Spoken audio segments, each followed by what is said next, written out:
आपको इतना राहत जरूर मिल जाएगा कि आप राजा बने, उसके बाद फिर सिंपल मैन बन गए और वहीं इधर उधर के जन्म होते रहे और ये भक्ति युग चला गया। भक्ति का जो समय है ये समाप्त हो गया। ये 1000-2000 वर्ष तक रहेगा, फिर ये समाप्त हो जाएगा। फिर तो कृतघ्नी लोग हो जाएंगे, भक्ति करने योग्य नहीं रहेंगे। बहुत बुरा हाल कलयुग में हो जाएगा। ऐसा सदग्रंथों में प्रमाण है और परमात्मा की अमर वाणी में भी यही प्रमाण है। इसलिए कहा कि ये बीच की पीढ़ी है। पहले वाले कलयुग की जो पीढ़ी थी वो अशिक्षित थी, इस ज्ञान को नहीं ग्रहण कर सकती थी। अब ये बीचली पीढ़ी है, अब सब शिक्षित समाज है और शास्त्र अपने पास हैं, आप आसानी से इसको ग्रहण कर रहे हो। और इसके बाद जो लास्ट की पीढ़ी होगी वो नहीं भक्ति के योग्य रहेगी, घोर कलयुग आ जाएगा। अब कुछ वर्षों तक एक सतयुग जैसा माहौल बनेगा। अब जैसे ये पुण्यात्मा परमात्मा के चरणों में आकर तत्व ज्ञान समझ चुके हैं और परमात्मा इनको ऐसे लाभ दे रहा है कि ये बुरे कर्म नहीं कर सकते, ये किसी की आत्मा नहीं दुखा सकते, ये स्वयं ठगे जा सकते हैं, किसी को ठगेंगे नहीं, हानि नहीं कर सकते, क्योंकि इनको डर होगा कि यदि हमने किसी की आत्मा दुखाई तो हमारे ऊपर ये दुखों का पहाड़ फिर टूट जाएगा।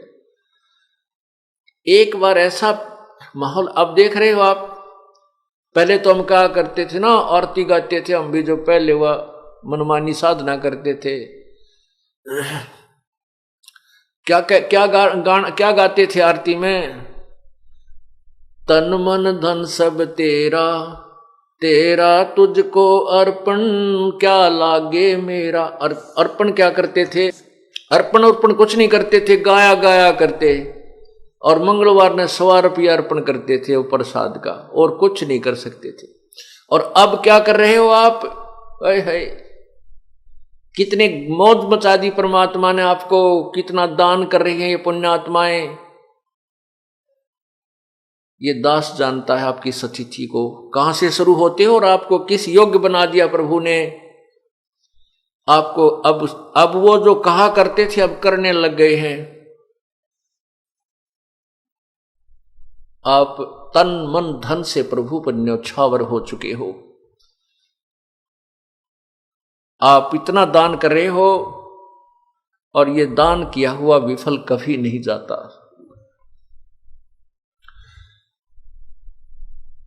दान के विषय में अलग से बताऊंगा, पहले इस चैप्टर को क्लोज करता हूं कि आपका सतनाम जो है इसकी कमाई युग काल आपकी व्यर्थ करवा देगा। क्या होगा फिर? जो सार नाम प्राप्त व्यक्ति सार कमाई पूरी नहीं कर सका और अपने आप नाम को सुचारू नहीं रख सका, वो कितना लाभ मिलेगा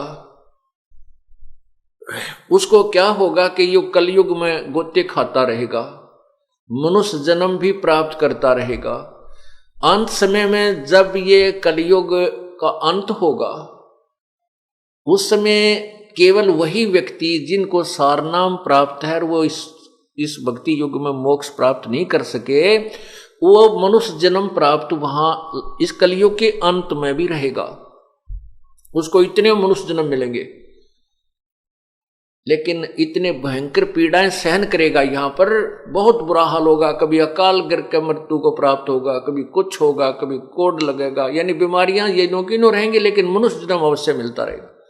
फिर सतयुग प्रारंभ होगा। उस समय वही आत्माएं जो सार नाम प्राप्त हैं और मोक्ष को प्राप्त नहीं हो सकी, वो आत्माएं ही वहां पर विद्यमान रहेंगी। उनमें जरा थोड़ी थोड़ी वो भक्ति की चाह भी बनी रहेगी। उनके घर फिर अच्छी आत्माएं और आत्माएं जो सतनाम की कमाई जो शेष रह जाती है, क्योंकि बहुत लंबी कमाई है सतनाम की, बहुत ज्यादा पुण्य आपको मिलते हैं, वो बच्चे फिर उनके घर जन्म होगा। फिर उनकी अच्छी संस्कारी हंस सतयुग प्रारंभ में जन्म होता है। और फिर क्या होता है कि जैसे कलयुग के लास्ट में क्या लिखा है कि 3 हाथ अंश 3 हाथ अंश खींच लेत कलयुग धरती का, उगे कोई ना बीज हाल कह दो पृथ्वी का।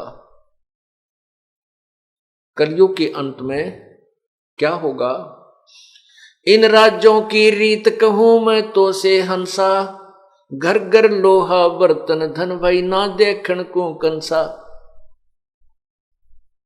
कलयुग में संत परमात्मा ने, कबीर परमेश्वर ने 250 वर्ष पहले और 600 वर्ष पहले स्वयं, और 250 वर्ष, आज से 250 वर्ष पहले गरीबदास जी को यह ज्ञान दिया था।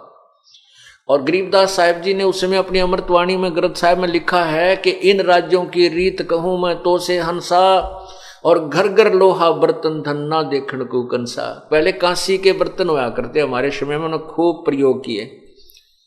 हम जब छोटे छोटे थे तो घर में कांसी की थाली, कांसी धातु का ही, ये कटोरे बेली गिलास तक कांसी के होते थे।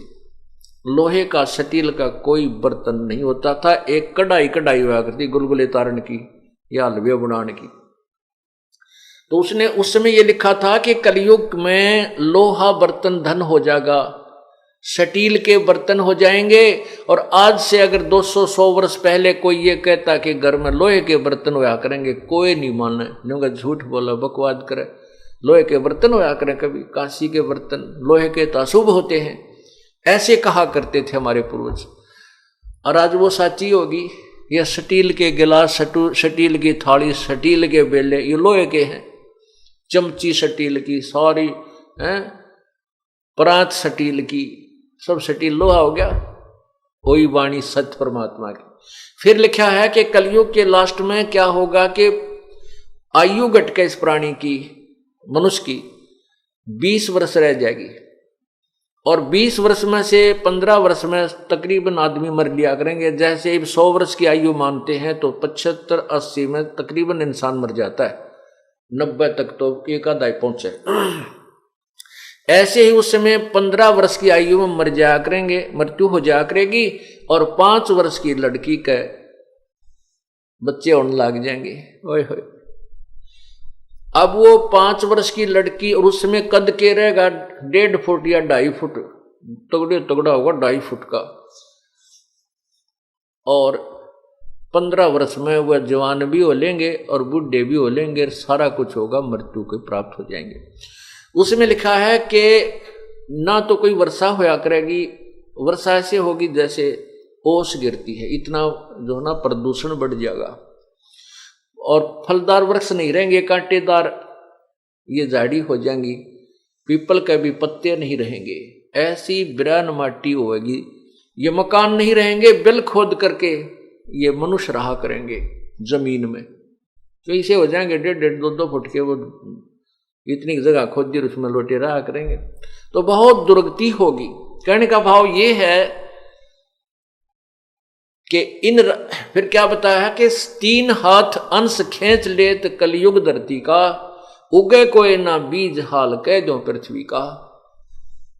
कलयुग के अंत में इतना बुरा हाल हो जाएगा धरती का, पृथ्वी का, कि 3 हाथ अर्थात 4.5 फुट तक नीचे तक उपजाऊ अंश नहीं रहेगा। आप देख रहे हो ये खाद डालने लग रहे, यूरिया पुरिया, इसकी इतना नीचे तक उपजाऊ इसका अंश कति खत्म हो जाएगा कुछ समय में के उपरांत। और उस समय कच्चा मांस खाया करेंगे मनुष्य, ओए होए सभी। और ऐसे दुर्भिक्ष गिरा करेंगे कि मनुष्य को मनुष्य खा जाया करेगा, ऐसे अकाल गिरा करेंगे। वर्षा नहीं होगी क्योंकि इतना प्रदूषण बढ़ जाएगा। फिर क्या होगा कि कलयुग के लास्ट में केवल वो फिर 10वां अवतार आएगा, नीकलंक नाम तय। और इन कृतघ्नी मनुष्यों को जिनकी कोई मर्यादा नहीं रहेगी, ना वो राम नाम न चाहते होंगे, उनको ऐसे काटेगा जैसे किसान खेत में उगे हुए अड़ंगे न काटा करे, खरपतवार को काटता है, ऐसे इनको खत्म करेगा। उस समय केवल वो हंस बचेंगे जो वर्तमान में जिनके पास सार नाम होगा, ले लिया और वो पार ना होंगे, सतनाम ले लिया और वो पार नहीं हो पाए। केवल वो हंस मनुष्य जीवन में होंगे, तो वो इतने ही, लेकिन उनमें भक्ति की चाह फिर भी बनी रहेगी, वो शेष रहेंगे। फिर एक वो ऐसे स्थानों पर उनको जन्म देगा प्रभु, क्योंकि कहते हैं जो बच्चा गऊ की नजर में यूं साईं को संत, और भक्तों के पीछे फिरे वो भक्त वत्सल भगवान। उनको ऐसे स्थानों पर जन्म देगा, ऊंचे पहाड़ी क्षेत्रों में। और फिर इस पृथ्वी का जो एंड, कलयुग का अंत होगा, इतनी जबरदस्त वर्षा होगी कि पूरी पृथ्वी पर सैकड़ों फुट जल खड़ा हो जाएगा, ऊपर के पहाड़ी क्षेत्र को छोड़कर। तो फिर क्या होगा कि जो पृथ्वी का उपजाऊ अंश समाप्त हो गया था, अब वो जल से, वो जो अंदर का विष है पृथ्वी का, जो खाद खूद डालें, वो बाहर आएगा, ऊपर आ जाएगा जल के ऊपर।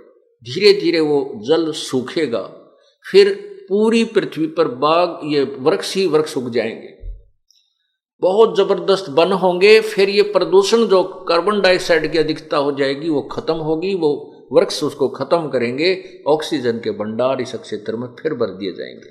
और फिर सतयुग प्रारंभ होगा।